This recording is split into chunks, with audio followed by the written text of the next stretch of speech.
Welcome to PM seven మీడియా. Game changer సినిమా ప్రదర్శన టైమింగ్స్ పై హైకోర్టులో పిటిషన్ దాఖలైంది. ఈ పిటిషన్ విచారణలో హైకోర్టు కీలక వ్యాఖ్యలు చేసింది.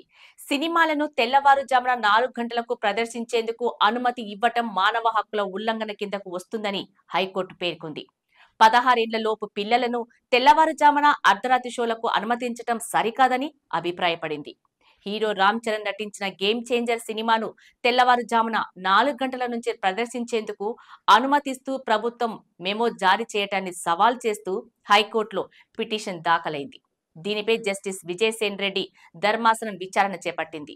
ప్రముఖ నటుడు నటించిన సినిమా అయితే మరో నెల రోజులైనా జనం చూసేందుకు వస్తారని, ఒకే రోజు అనేక షోలు ఎందుకు ప్రదర్శించాలని ధర్మాసనం ప్రశ్నించింది. అర్ధరాత్రి, అపరాత్రి, తెల్లవారకుండానే సినిమా ప్రదర్శనలు వేయటం సరికాదని న్యాయస్థానం అభిప్రాయపడింది. 2 షోల మధ్య 15 నిమిషాల వ్యవధి మాత్రమే ఉంటే ఎలా సరిపోతుందని హైకోర్టు ప్రశ్నించింది. థియేటర్లోని ప్రేక్షకులు బయటకు వెళ్లేందుకు, సినిమా చూడాల్సిన వాళ్ళు లోపలికి వచ్చేందుకు పావుగంట సమయం ఎలా సరిపోతుంది అంటూ సందేహం వ్యక్తం చేసింది. పుష్ప 2 సినిమా ప్రదర్శనప్పుడు సంధ్య థియేటర్ వద్ద తొక్కిసలాట, తాజాగా తిరుపతిలో జరిగిన ఘటన గురించి ప్రస్తావన చేసింది. ప్రభుత్వం బెనిఫిట్ షోలకు అనుమతి ఇవ్వమని చెప్పినా తర్వాత గేమ్ చేంజర్ సినిమా ఏమిటని ప్రశ్నించింది.